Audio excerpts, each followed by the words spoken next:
Anybody in here that knows me know that I grew up in Pruitt, and I go, I'm a project girl, and proud of it. I have nothing to be ashamed of. Some people say bad things about Pruitt. I go, I don't have nothing but good stuff. Most of the time when they interview me, they don't write what I say because I got good stuff. It was good for me. Okay, that's how I originally got started. As we lived in the project back in the days, there was a lot of singing groups. I mean, that's what we did. I mean, we didn't have a lot of stuff to do, but we skated, we went to the Y, and we would sing outside on the bench. In the project, if you're from the project, you know about the bench. Everything happened on the bench.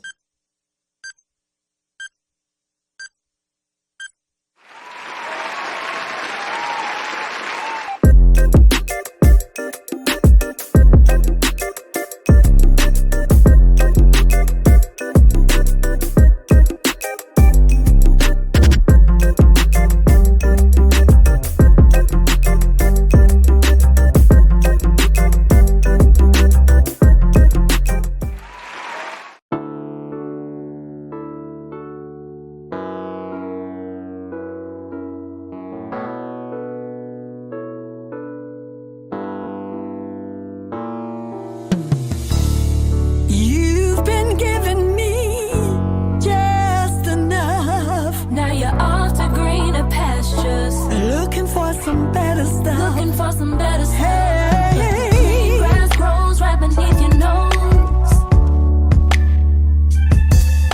I'm sitting here right ready, waiting for you, sitting for you.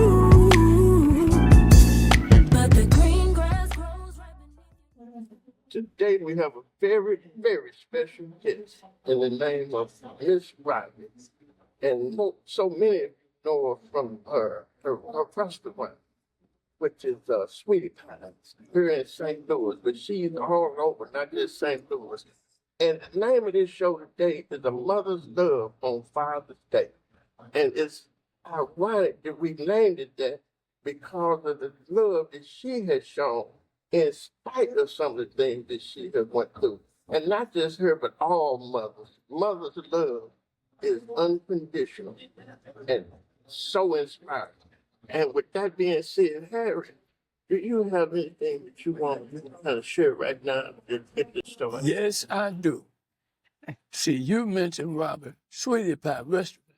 I'm talking about when she used to sing with, oh, Yeah, yeah, that's right. hey, she was a singer. And so what we're trying to do today is let you know, when you have a dream, follow your dream. Don't let nothing come in between you and your dream. When you dream something, all you have to do is look at the consequences. If the consequences is not jail or something like that, follow your dream, man. Follow your dream. Don't let anything get in the way of your dream. Like she did, she followed her dream. But we also want you to understand other things too, man. Along the way, we want you to understand today is Father's Day, but we want you to understand mother's love. Sometimes mothers have to fill in for fathers too.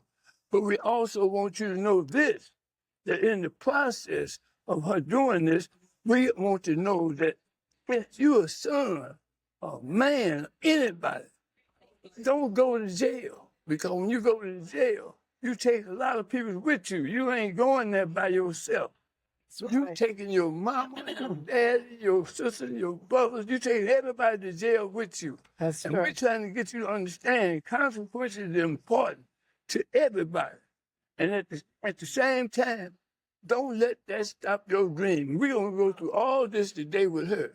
Because at the very end, although she done went through all of that, she's still struggling to be her best. I would just like to know, Okay. how did you really get started singing? Well, anybody in here that knows me know that I grew up in Pruitt, and I go, I'm a project girl, and proud of it. I have nothing to be ashamed of. Some people say bad things about Pruitt. I go, I don't have nothing but good stuff. Most of the time when they interview me, they don't write what I say because I got good stuff. It was good for me. Okay, that's how I originally got started. As we lived in the project back in the days, there was a lot of singing groups. I mean, that's what we did. I mean, we didn't have a lot of stuff to do, but we skated, we went to the Y, And we would sing outside on the bench. In the project, if you're from the project, you know about the bench. Everything happened on the bench. So we would go out there and sing as a group called the Rhythmettes. And when I got ready to record, we were working with a man called Art Lassiter, and we changed our name to the Ardettes. And so when I got ready to make Fool in Love, which was Tina's first song, he came and got us to sing background.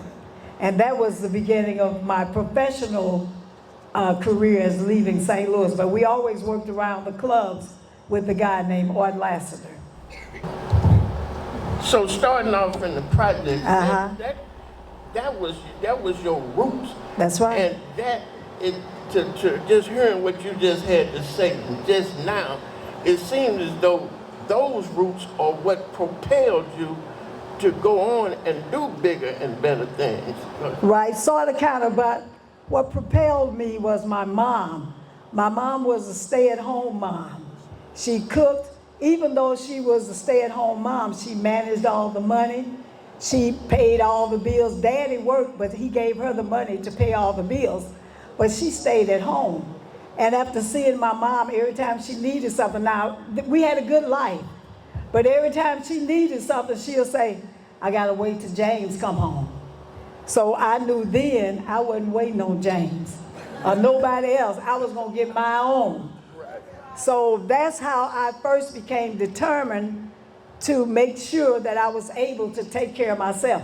We had all the food we needed. My mom was a wonderful mom, but she just stayed at home. She didn't work, she didn't drive, and I knew that wasn't the life for me. Plus, one time I always wanted to work, and a lady in my building did day work. And so one day, one of her partners didn't show up, and I used to always ask her, can I go to work with you? And one day she told me, well, the lady's not gonna show up, so come on, go to work with me. She cleaned houses, and little did I know that wasn't what I wanted to do. I went to this white lady's house, and she, as a teenager, she told me they would pay $7 in car fare. I took a cab. I didn't know no better. But when I got ready to go, I asked her for my $7, and she told me that she paid a teenager fare. She didn't want to give me the $7. So I said, well, ma'am, I did grown people work. And I said, what about my car fare? She gave me a quarter. I said, I took a cab. She said, a cab, honey, you shouldn't have taken no cab. I didn't know no better. So that let me know that I didn't want to do no housework other than my own. So all these things propelled me to make sure that I did something that I could make some money and take care of me. And so that's how I really got started. That just goes to show you that sometimes setbacks can actually be the motivating That's force right. That's that can right. cause you to go on and be who you truly are meant to be. Exactly. And that just, who would ever thought that quarter, that day, That's right. would make that big a difference in your life? That's right, and it really did. It really did. I never did another housework other than my own, or somebody I knew helping to do something. I was determined I wasn't gonna clean no houses. In fact, I don't like no clean house myself, because I get up and live in mine like I want to. I pay the bills. Right. So anyway, okay. Right. All right. Sound like you're telling my story. Hey, I'm sure a lot of people, I mean, I love a clean house, don't get me wrong, but it ain't important that I gotta clean it every day, because I live by myself. I don't even have to have no company. If my house too dirty for you, when I used to come to St. Louis all the time, I would stay at my mom's house, and I'd have my friends come over, and I would always clean up my mother's house. And one day my mom told me, honey, if my house too nasty for you, you go somewhere else. So she didn't have to tell me that but one time. So when I came home, I would just enjoy her house. Okay. So, Now I want to ask you this. okay. Now, Switch I know, mics. I know for a fact. You got it? I know for a fact that you love to sing. I do. And so, I mean, did somebody have to tell you to sing? Did you sing by yourself? Did you sing? Did you Well, love? I sang in grade school because, I hate to say this, but it was a way to get out of class. So every time they had a talent show or something like that, I would sign up for it because I knew we would get out of class for that. But then the girls, I sang in church. I started out in church, a True Light Baptist. I started out singing, okay, in the choir. Yes, that's where I started. So I always like to sing. I mean, I tell everybody singing is my first love and chicken is my second. So I love both of those things. Money third, the Lord first. Okay. I'm glad that you told that, because anytime you have a dream, you should wake up wanting to follow that dream. Don't let nothing get in the way of your dream. Don't let anything get in the way of your dream. Like she said, she'll sign up all the time. Every time it's talent show, she'll sign up. Yes. Because she wanted to be heard. You know what I mean? And we want you youngsters to do that too. That's we right. want you youngsters to do that. Now we're gonna move a little further along. Okay. Because we just got a limited amount of time. And now we want to come to where, after you stopped singing, what made you come back to St. Louis, open up a sweetie pie? Okay, so when I was singing, everything was segregated. I mean, it was like in the 60s, and we as black people, we could sing in the clubs, but we weren't allowed to go out into the audience. So that's how basically, you know, my life started, as knowing what I wanted, what did I want to do, and things like that. So I had a health problem. I had a lung problem called sarcoidosis. And every time I get on stage, my lung would collapse. And so I didn't want to have the surgery. The doctors they explained it to me like it was an inner tube. You got a hole in it, you got to fix it. But me, I didn't want that scar on my body. So he said, well, either you got to stop singing or have the surgery. I decided to stop singing after singing for years behind everybody. I mean, years with Ike and Tina, Dr. John, Nancy Sinatra, Barbra Streisand, the Stones. After being out there all those years, I decided, well, shoot, I've done that enough. I'm going to stop. And I moved back to St. Louis, not knowing what I was going to do. And one day, my little dog ran out in the street, and I screamed to call him back, and I collapsed my lung again. So I had to go and have the surgery. Well, since I was here, I gave up singing. I decided, well, I got to do something. So I went to Jewish. It was Jewish at that time, and I trained to be a dialysis technician. My girlfriend said, well, people are going on dialysis, and you can make a lot of money. So you might as well come on over here, because I didn't quit rich. So I had to have a job. So she told me about that. I went to Jewish, trained, did dialysis. And then when I got to the point where I couldn't go, Barnes and Jewish merged. You that live here know what I'm talking about. They merged, and they didn't give me my seniority. I either had to go back to school or do something else, you know, to become a nurse or what. I couldn't do that because I got to pay my bills. So I decided, well, everybody, when things were segregated, I'm kind of going around, but when things were segregated on the road, my mom had 9 kids. She taught me how to cook. And everybody said I was the best cook. So when we would get the opportunity to rent a motel with a kitchenette, I would cook. So when I came back to St. Louis, reached the higher level, couldn't go any further, I decided, well, everybody said I could cook. I'm going to open a restaurant. I didn't want a 5-star. I just wanted my people to be able to come have a real nice, clean restaurant. And that's what I did. I set out then, didn't know how I was going to do it because I didn't have no money. I went to a place on West Florissant, which was a bakery. I know one day I saw a sign. I thought, now, people that believe in this will believe me, and the people that don't, I'm sorry, but it's the truth. So I saw this sign on the window that said Felice. I kept saying, I'm going to go by there. Maybe 3 or 4 months later, I went by there. The sign was gone. So I went into this building, and I asked this man. It was an Italian bakery on West Florissant and Chambers. I asked him, I said, was this place Felice? He said, no. I said, I mean, maybe 3 or 4 months ago, I saw the sign. He said, no, ma'am, you didn't. I said, well, maybe it was longer than that. He said, no, ma'am. We've been here 28 years. This is our Italian bakery. This is family home. So I felt kind of bad, but I didn't tell him about I had saw, went through all that. Then I told him, I said, well, I was cooking pies in my house, and I would sell them to my friends and things like that, just trying to make money any way I can. I always knew I loved money. So I would try to do that any way I could. So one day, when I went to this man, I told him, I said, well, I make pies in my house, and I sell them. He ordered right away 200 lemon meringue pies.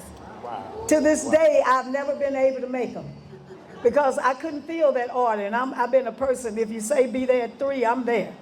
So I knew I could never do it. But I told him I was so embarrassed that I didn't have any money. I told him, I said, well, if you ever decide to move, give me a call. Gave him my number. Sure enough, about 3 or 4, I'm going to try to hurry this up because I don't want to bore you. About 3 or 4 months later, this man called me. Hey, Robbie, Jim down at the shop. I'm going to move. And I said, okay, I'll be down. No money. Don't know what I'm going to do, but I'm going. So when I got there, he told me he was going to move. And I said, well, how much you think this place costs? He said, about $1,000. I said, $1,000? I'm looking for a place for $250. So, I mean, I was way out. So I said, well, you think the man would let me have it? The man that owned it was a strip mall on West Florissant. That's my first Sweetie Pies. And let me get a little sip here. Hold it, y'all. Hold it, hold it. So, anyway, when I was singing with Ike and Tina, we sang at the Club Imperial on Goodfellow in West Florissant. It was the only white club that had hired black entertainers. So I called him up, asked him, after I got the, wait a minute, I'm backing up a little bit. So doing my dialysis, I met Mr. Strauss, the man that owned the Fox. Was very, very nice to me. He inspired me. He told me, I used to tell him all the things that I was dreaming of. He said, you know what? You can't let people turn you down or disencourage you because this is your dream. Nobody will ever imagine your dream. Absolutely. So it's left up to you. Absolutely. If you have a dream, you got to go for it. Nobody else can fulfill your dream. They're not going to even see it. Right. They're not going to see it. So make it, go on. You said, well, ask me something, Don. No. He's telling about our time thing. So I want to get. Okay. So I'm going to hurry it up because I got to sing over there tonight. I don't want to talk too much. This is one thing I want to ask you now. How many Sweetie Pies have you had? I've had about 12 Sweetie Pies. Your mic is not working. Let me ask you a question. Okay. And this is, I'm taking you back now. Okay. Further than the Sweetie Pie days. Okay. I knew 2 of your brothers. Okay. Yes. That was Fishman and her. Yes. And those are my gangster brothers. Them your gangster brothers. Yes, them my gangster friends. Yes. We all hung out together, did wrong together. Yes.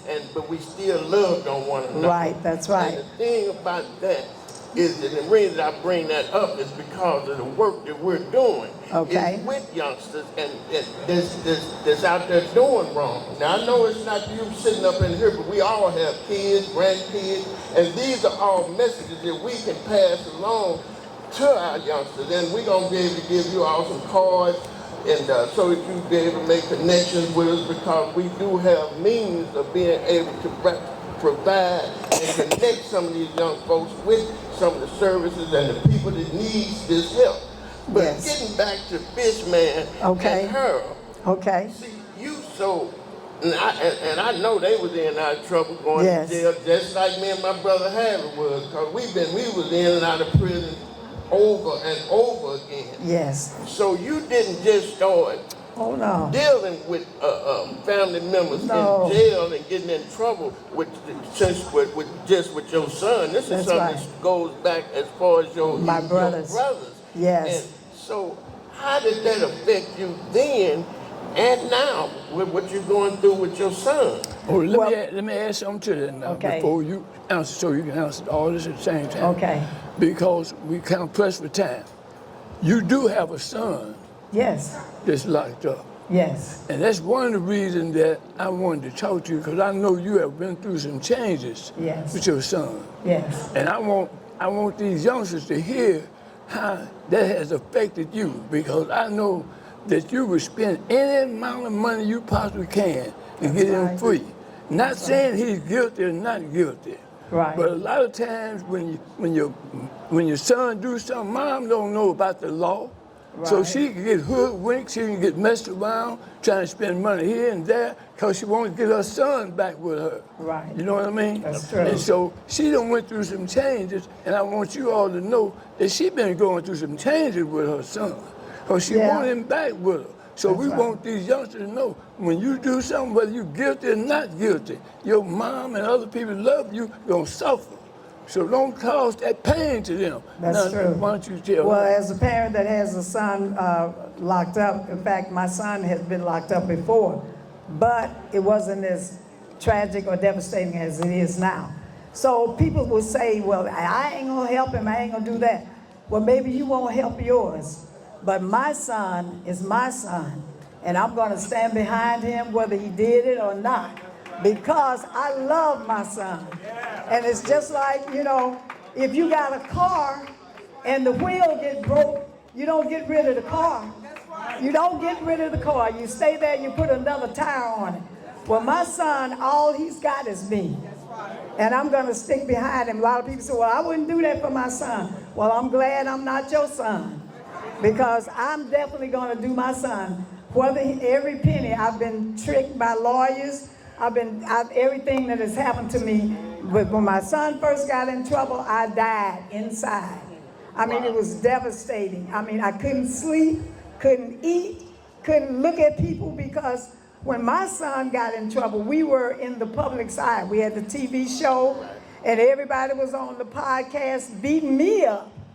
And I'm like, how they beat me up? This is my son. I didn't have nothing to do with it. I ain't never heard of beating up Jeffrey Dahmer's mother.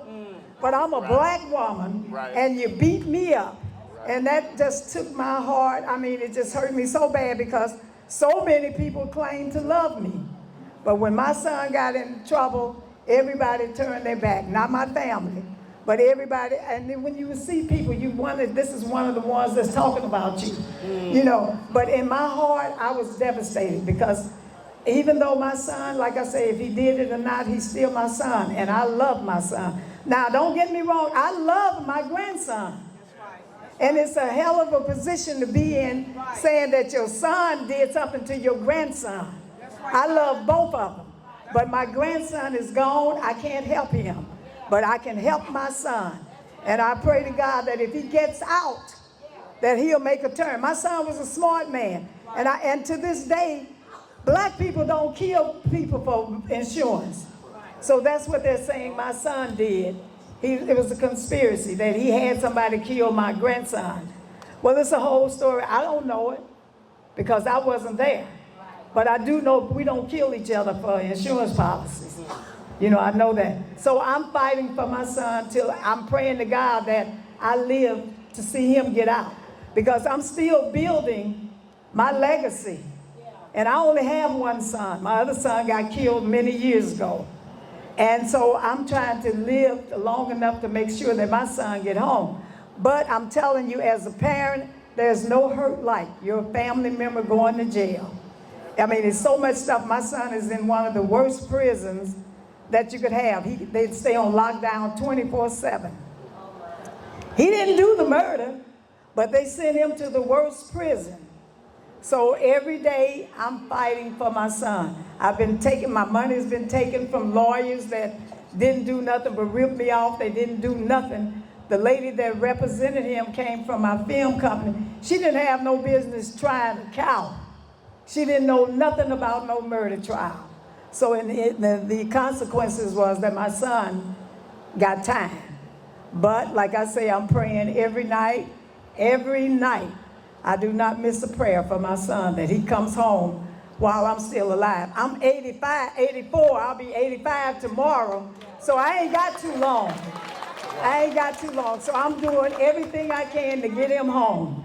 And St. Louis, you have been wonderful to me. I love St. Louis. You have supported my restaurants.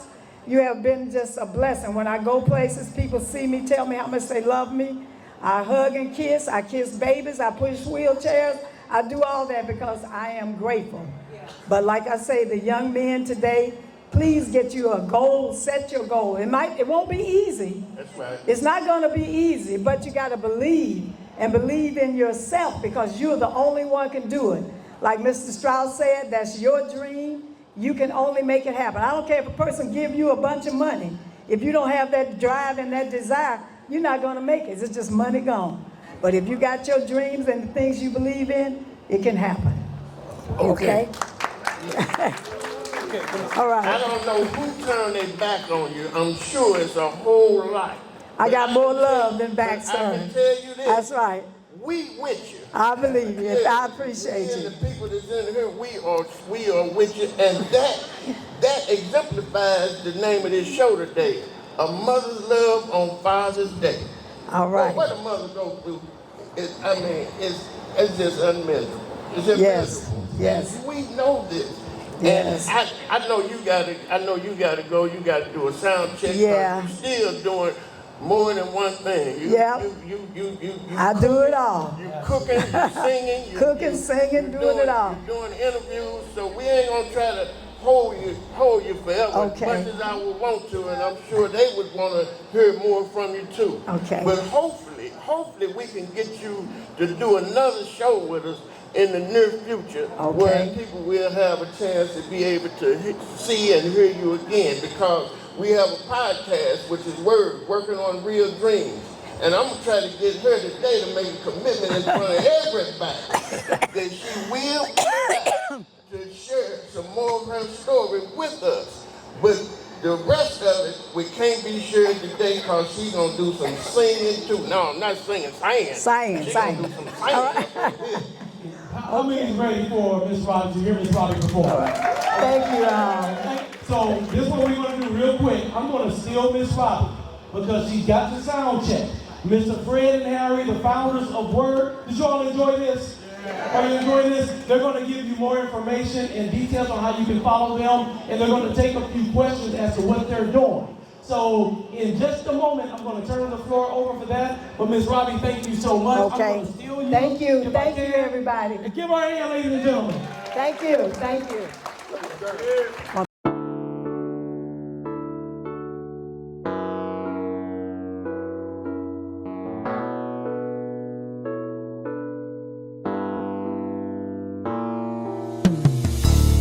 You've been giving me just enough. Now you're off to greener pastures. Looking for some better stuff. Looking for some better